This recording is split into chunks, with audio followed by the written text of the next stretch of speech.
Challenge हर एक किसी की लाइफ में आता है, भले वो कोई भी हो। बट उस चैलेंज में कई लोग बिखर जाते हैं और कई लोग निखर जाते हैं। बस हमें अपने आप को निखारना है। और कहते हैं कि जो स्टोरियां हैं वो सिर्फ हीरो की बनती हैं, विलन की नहीं बनती। ये आप हीरो हैं या नहीं है, कमेंट्स करके जरूर बताइएगा। तो ये स्टोरी मैंने जो है कहीं सोशल मीडिया पर सुनी थी, देखी थी। तो मैंने सोचा कि क्यों ना मैं आपके साथ में भी इसको साझा करूं। कुछ इस स्टोरी से आपको मोटिवेशन होगा और आप कुछ लाइफ में कुछ करना चाहते हैं तो वो कर पाएंगे। कहीं कुछ चैलेंज है तो वो उसे पार कर पाएंगे। हमारा किसी भी इंसान को ठेस पहुंचाना या किसी के दिल दुखाना, ये ऐसा हमारी सोच नहीं है। सिर्फ हमारा मतलब पर्पस जो है, हमें सिर्फ आपको एक मोटिवेट करना है ताकि आप लाइफ में अपनी में जो भी पाना चाहते हैं वो पा पाएं। और चैलेंज हर एक की लाइफ में ही आते हैं। तो स्टार्ट करते हैं हम एक स्टोरी कि अगर इंसान चाहता है कुछ भी सीखना कहीं से भी, तो उसकी बात करूं तो मैंने आज एक ईगल पक्षी को लिया है, बाज को जिसको कहते हैं, कि वो उसमें बहुत सारी विशेषता है। एक तो वो ऊंचा उड़ता बहुत ज़्यादा है, इतना पक्षी कोई भी और ऊंचा नहीं उड़ पाता। और दूसरा, वो किसी का भी खाना नहीं खाता, अपना खुद शिकार करता है और वो खुद खाता है। और इतना वजन उठा लेता है कि अपने से भी 2 गुना कई बार वजन उठाते हुए आपने भी कहीं डिस्कवरी या कहीं भी चैनल सोशल मीडिया पे आपने देखा होगा।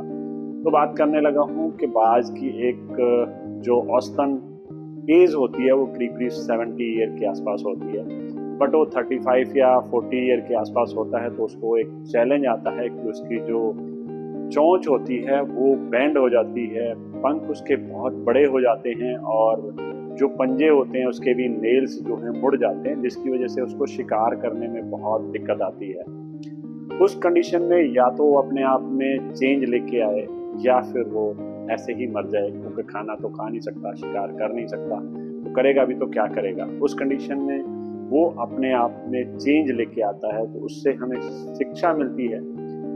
और वो करता क्या है, किसी पहाड़ी पर चोटी पर चला जाता है और वहां जाकर के वो अपनी चोंच को तोड़ने लगता है और जो बैंड हो चुकी चोंच है उसको तोड़ देता है और वो लहूलुहान हो जाता है। उसके बाद वो एक किसी ऐसी जगह शांत सेफ चला जाता है और उसके बाद उसकी वो चोंच आने का इंतजार करता है। और जब उसकी चोंच आ जाती है तो वो चोंच बड़ी ही अच्छी और फिर दोबारा से उसी स्ट्रेंथ के साथ में जो उसके पास पहले थी वही आ जाती है।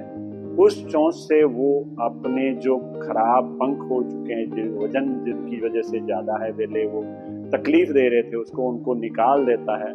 और उसके साथ साथ वो अपने पंजों के नाखूनों को भी अपनी चोंच से काट देता है। इस दौरान उसकी कटिंग के दौरान जो है उसकी चोंच भी तीखी हो जाती है और वो एक उस चीज से सरवाइव करता है और अपने आप को जिंदा रखता है।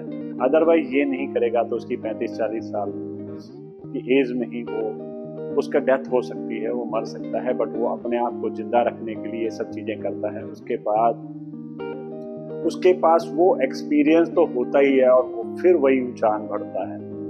लेकिन समाज में कुछ ऐसे लोग हैं जो ये चीजें बर्दाश्त नहीं कर पाते, जो किसी को ऊंचा उड़ता हुआ देख करके चैलेंज क्रिएट करते हैं।